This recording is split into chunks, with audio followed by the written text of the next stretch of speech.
You don't make a big deal out of your birthday. When it comes around, you don't post a countdown, you don't drop hints, you don't wait for midnight texts with your phone in your hand. If someone says happy birthday, you smile, you say thank you, and you move on. If someone forgets, you tell yourself it's fine, it's just another day. And maybe it is. But here's the part most people don't see. For a lot of people, birthdays are emotional events. They're loaded with expectation, validation, proof that they matter, proof that they're remembered, proof that they're loved.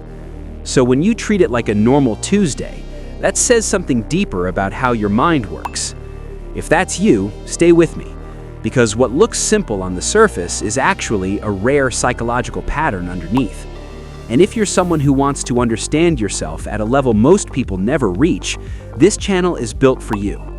I break down the emotional wiring behind everyday behaviors in a way that actually gives you leverage in relationships and confidence in how you move through the world. So if you value depth over noise, subscribe. Not for motivation, for awareness. Now let's talk about this. Why do some people quietly detach from the whole birthday spectacle? Why don't you need the spotlight?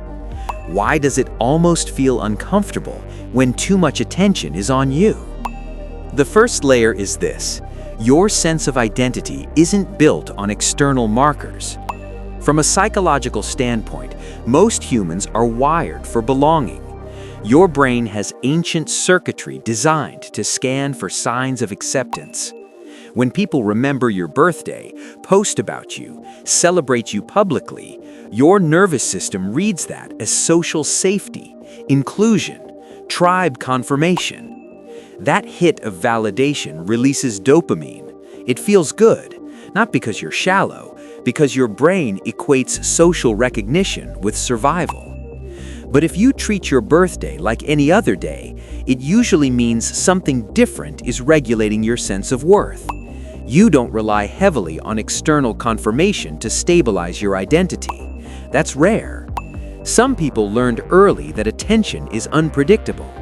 Maybe praise came and went. Maybe big emotional moments were followed by disappointment. So your nervous system adapted. It lowered expectation to avoid emotional crashes. That doesn't mean you don't care. It means you learned to regulate internally. There's a difference. Ask yourself this honestly.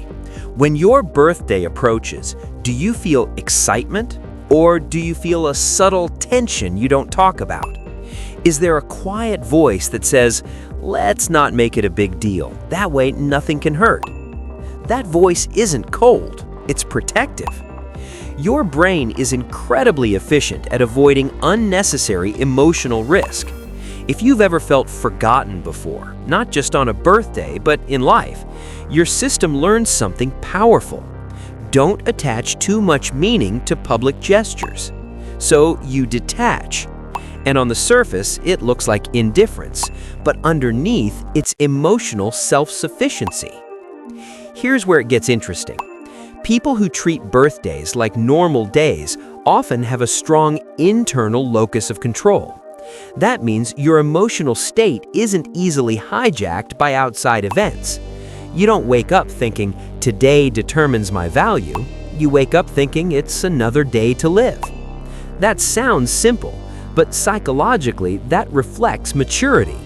You're not chasing the spotlight because you don't equate visibility with worth. And that can confuse people. In a culture that runs on social media announcements and curated celebration posts, choosing quiet can look strange, especially in the US, where personal milestones are often amplified publicly. But when you opt out, consciously or unconsciously, it says something about your relationship with ego. Let me ask you something slightly uncomfortable. If nobody said happy birthday this year, would it genuinely devastate you? Or would it sting for a moment and then pass? Your answer reveals how dependent your nervous system is on external affirmation. For many people, birthdays are subconscious audits of their social value. They count messages. They track who posted. They notice who didn't. You probably don't do that. Or if you do, you catch yourself and think, Why am I even measuring this? That self-awareness is rare. It means you're capable of observing your ego instead of being controlled by it. But there's another side to this mindset that most people won't talk about. Sometimes, treating birthdays like normal days isn't just strength. It can also be emotional minimization. If you grew up being the stable one, the mature one, the low-maintenance one, you may have internalized a belief: don't need too much. Needing feels risky. Expecting feels dangerous. So you trained yourself to celebrate quietly. You became the person who says, "You don't have to do anything for me." And you mean it.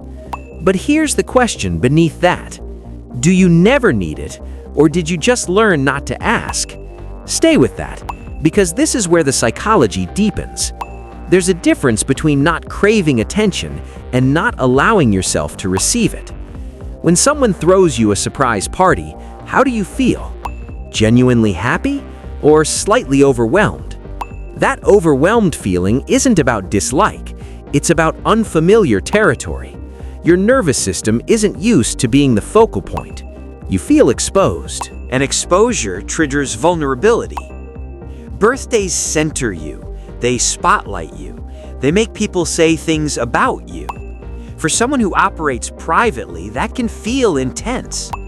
You may prefer depth over display, a quiet dinner over a loud party, a meaningful text over a public Instagram story. That preference reveals something powerful about your psychological orientation. You value authenticity over performance, and in a world that constantly performs, that's uncommon. Let's zoom out for a second. From a developmental perspective, your relationship with birthdays often mirrors your relationship with self-importance. If you've done deep internal work, whether you call it healing, growth, or just surviving, you eventually realize something subtle. Your existence doesn't need annual validation to be meaningful. You're here. That's enough. That mindset usually forms after experiencing instability, loss, or perspective-shifting moments. People who faced serious challenges often reframe celebrations differently, not because they're bitter, because they see time differently. A birthday becomes less about attention and more about quiet gratitude. You don't need the spectacle because you've already wrestled with reality. And here's another layer most people miss. When you don't attach heavily to birthdays, it often means you're not unconsciously measuring your life against social timelines. Think about how birthdays subtly trigger comparison. I should be further by now. I thought I'd be married by this age. I thought I'd have more money. I thought I'd feel different. For many people, birthdays activate achievement anxiety. But if you treat it like a normal day, you've likely detached from rigid milestone pressure. You understand growth isn't linear. That psychological flexibility is powerful. It protects your confidence from arbitrary clocks. Now, here's something counterintuitive. People who don't make a big deal about birthdays often care deeply about other people's. You'll show up for your friends, you'll remember their day, you'll plan something thoughtful, because your mindset isn't self-centered, it's relational. But you don't demand the same in return. Why? Because your self-worth isn't negotiated through reciprocity metrics. That doesn't mean you don't notice imbalance, it means you don't use public celebration as proof of connection. And that distinction gives you emotional leverage. Halfway through this conversation, I want you to notice something. Understanding this about yourself changes how you interpret your own behavior. Instead of wondering, "Am I weird for not caring?" you start asking, "What does this say about how I regulate meaning?" When you understand your wiring, you stop pathologizing it. And that self-understanding gives you an advantage. In relationships, you're less likely to manipulate or test people for validation. In your career, you don't rely on praise cycles to stay stable. In social settings, you're not performing for applause. That makes you steady. Steady people are rare. But let's go deeper again. There's also an existential layer to this mindset. Some people see birthdays as reminders of aging, lost time, mortality. Others see them as neutral markers. If you fall into the second category, it usually means you've integrated the concept of time differently. You're not fighting it, you're not romanticizing it, you're just living in it. That psychological acceptance reduces anxiety. It keeps your nervous system from spiking over symbolic dates. And here's a question most people never consider. Do you treat your birthday like a normal day because you're secure, or because you've taught yourself not to expect too much from people? Those are two very different internal realities. Security says, I don't need this to feel okay. Resignation says, I've learned not to expect it.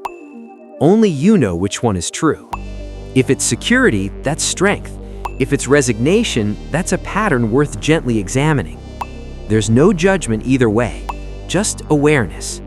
Because sometimes the rare mindset isn't about indifference, it's about self-containment.